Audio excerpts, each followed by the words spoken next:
What's going on, guys? Tony and Jill here.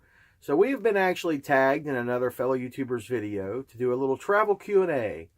So we're going to go ahead and respond back to that little video of theirs, and we're going to see if we can top their answers. Or just give the best answers we have. Yeah, or that too. Anyway. Whatever. Proceed, Mrs. Beautiful Assistant. Okay, number one. Do you like to travel alone or in a group?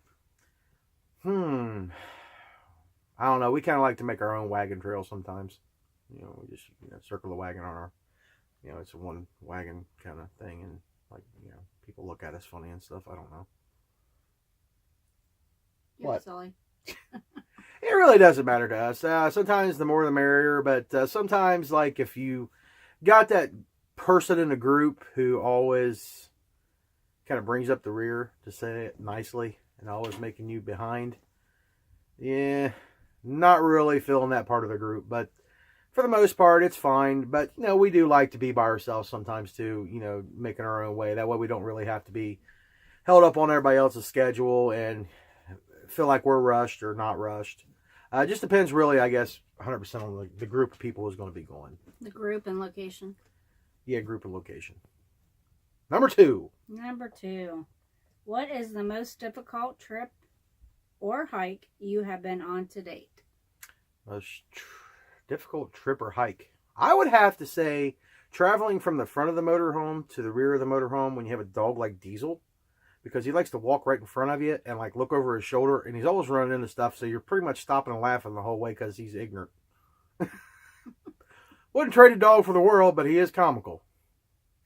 I don't know. I guess we really don't. We really haven't hiked very much here. We've been real busy with work and stuff, so really haven't had a real difficult hike.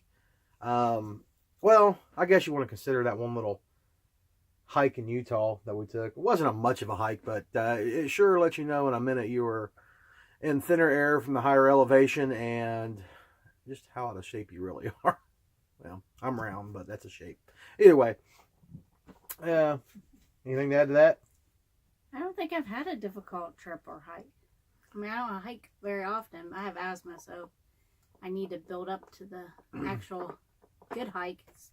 But yeah, I don't think I've had a difficult trip. I would say, as far as most difficult trip we've had since we've been full-timing RVing, is our trip down to Wiley State Park down in Kentucky. And it wasn't so much the getting down there. That wasn't really a problem. Well, yeah, it kind of was a problem. Remember, because the windshield wipers came apart. Yeah. And some slap nut changed it and put some weird bolts in there, and I didn't have the right tools and had to stop it out of zone and get a loader tool, which is kind of unlikely for me not to have the right tool to take something apart that I need to work on. But one of the things that I overlooked is how they actually fasten the wipers on. I knew the wipers weren't going to be great, but I figured they would last until we come back. But needless to say, they didn't. They come apart in a rainstorm. Rule of thumb, if you think it needs replaced, replace it. Yeah. Yes. But anyway, what question are we on? 3. What outdoor activities do you do during the winter? What activities do we do in the winter? What outdoor activities? I was just going to say hibernate. But, well, we like to do real extreme things. Honestly, we like to go to like Walmart. That's an extreme, blood sport in itself sometimes. Actually, we really don't do a whole lot in the winter, though, do we? Yeah, because Ohio sucks, but it doesn't suck, but well, the weather is crazy. It was 70 today. So now I go on the polar bear motorcycle ride. She wouldn't go on that. She said it was too cold. I don't have the clothing for that. She ain't got the thick skin. She ain't tough. She's tough, but not that kind of tough. I live with you. So that just told you she's tough. She's violent. Anyway. During the winter, we don't really do much outside. As work slows down, we can actually travel a bit more. We'll probably have to readdress that question. Yeah. Number 4. What is excuse me, what is the most beautiful sleeping place so far? The most beautiful place sleeping so far. Wow, that's hard to really kind of give a concrete answer on that, because there's so amazing, beautiful, cool places that we've actually been through in our travels so far. I'd want to say around Mount Hood was very pretty there, but I would have to say Deer Creek Lake in Utah. Yeah, that was really pretty. It's a nice place to boondock and just a very beautiful view. Wyoming was pretty too. In spots, and Wyoming was pretty. More the sky than the scenery. Okay, Well, some of the scenery is pretty too, with the snow on it. Yeah, so we got to witness that too. Now, I guess there was a couple places in Washington that wasn't bad either. Yeah. But I would have to say Deer Creek Lake over in Utah. I can't remember what town that was in. It's just outside of Salt Lake City in Ogden area, somewhere in there. One of you guys out there might know the exact location. Please inform me because I can't remember. Moving on. Okay. Have you ever been seriously injured in the outdoors? I guess while in the outdoors. Yeah, I have. I'll let you answer this first. Well, I guess it depends on how serious you wanted to take it. I mean, I've had my head cracked open twice. I've had a broken arm. Been in car accidents. But I guess it's... I guess it was kind of a broad question, wasn't it? Yeah, I've been hit with a baseball. That's what's wrong with her. Shh, I didn't tell nobody. Anyhow, I'm kind of wondering if that question wasn't supposed to be while doing some kind of like outdoor activities, possibly. I was doing activities. You know what I mean. I was being a kid. Yeah. A few years back, I went ATVing with some friends, and I went up a 80-foot embankment. I probably shouldn't have went up. Got to the top of this. It was a very steep, I'm talking like pretty much straight up. And I was riding a 2-stroke, little 4-wheeler there. And I got to the top, and the vent tube to the carburetor, actually, and the fuel tank, rather, got pinched in between the plastic, so caused a mechanical failure at the top of the hill. So it quit running just as I crested the hill. Well, I couldn't get off of it fast enough, and the handlebars kind of grabbed me around my waist and flipped me up and down. And like I said, I went tumbling back down there, and this was a decent-sized ATV. And, yeah, it kind of kicked my butt royally coming down the hill. Not just rolling down the hill and bouncing up and down, but the 4-wheeler landed on me with its big, rack and everything else on it. I ended up breaking my collarbone, my elbow. I broke all my ribs again. I fractured my sternum, and I fractured my knee, and I broke my ankle. Yeah, it was not fun. But I would do it again. Maybe not that particular hill, but crazy like that, I guess.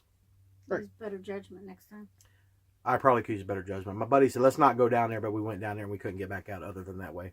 Either which way, bad choice. Just when you start walking. Couldn't walk out of there either. It was flooded on both ends, and it was too cold to go for a swim. Way too cold to go for a swim.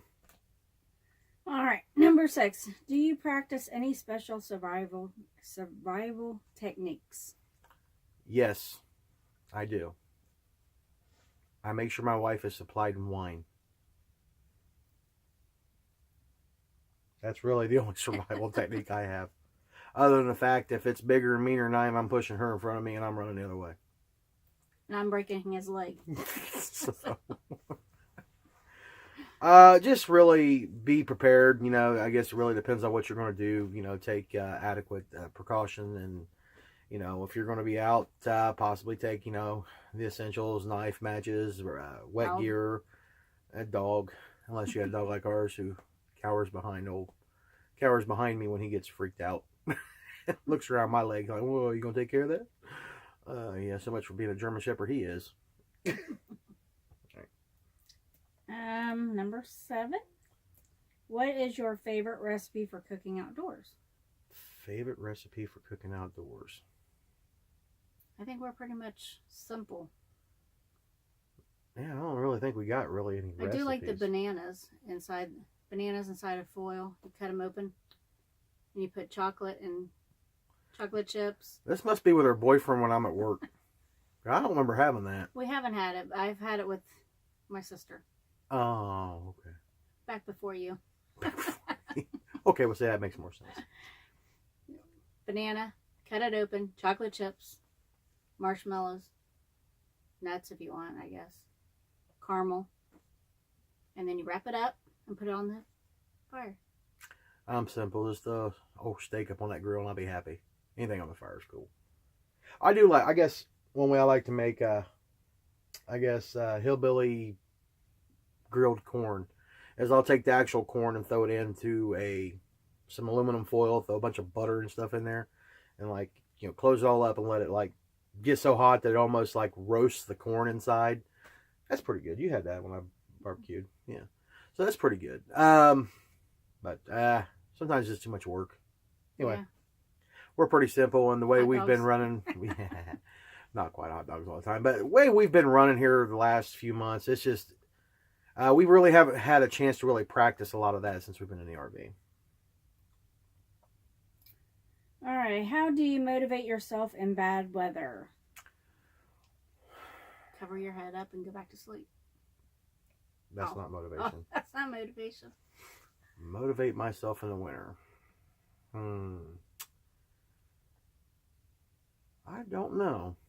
I guess a good way to answer that. It's bad weather, not winter weather. Oh, okay. Bad weather. Okay. I don't really know how I really motivate myself. I know I got to go do it, and I go do it. I guess there's really no motivation to it. It just, other than the fact of being strong-willed to just accomplish what I got to get accomplished for the day. Because nobody else won't do it for me, damn it. I guess that's my motivation. Yeah, I think it's right. It's Ohio weather. You just, you get used to it. Deal with it and move on.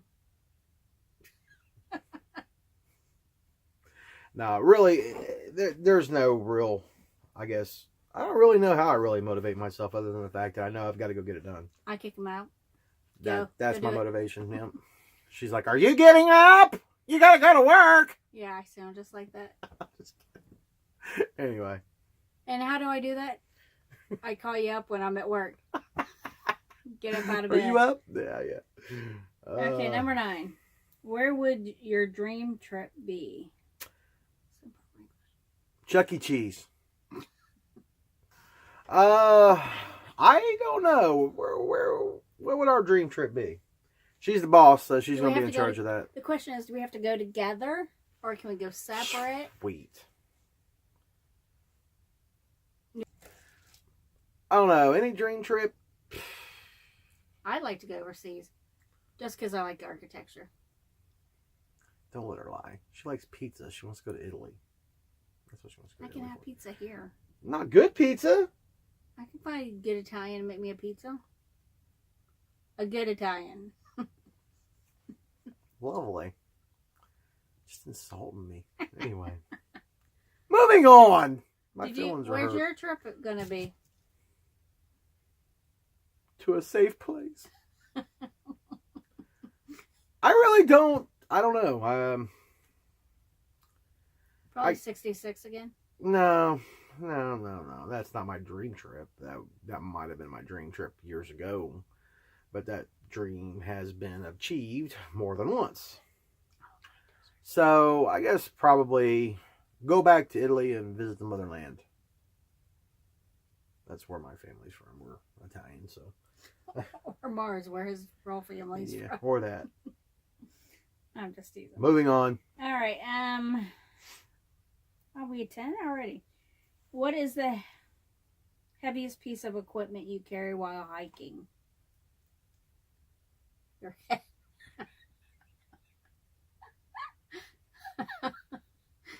Be mine too. I can't work with this lady.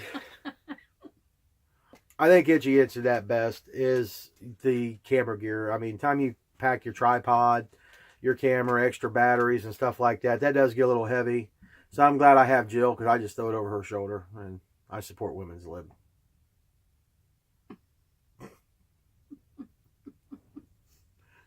Totally kidding.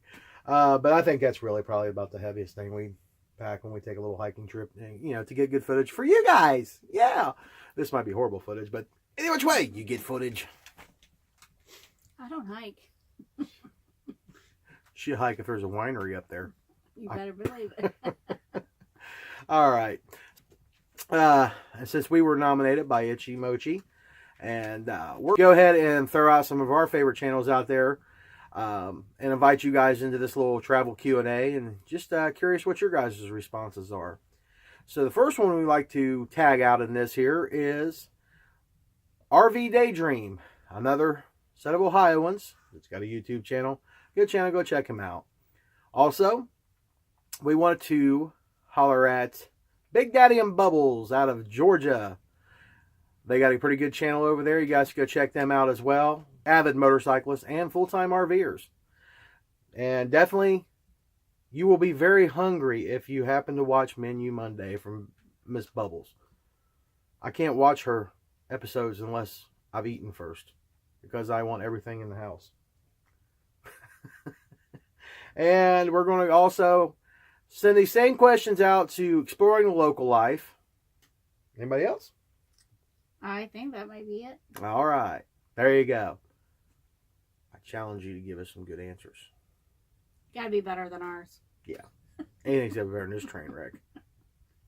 But until next time, guys, thanks for watching. Thanks a lot, Mark and Val from Itchymoche, for inviting us into this little questions. Or thanks for inviting us into your little travel question Q&A here. Thanks for including us in the fun. And hope to hear the other answers from the rest of you channels that we've named. Till next time, guys, Tony and Jill saying, Bye, Jill. Bye. bye.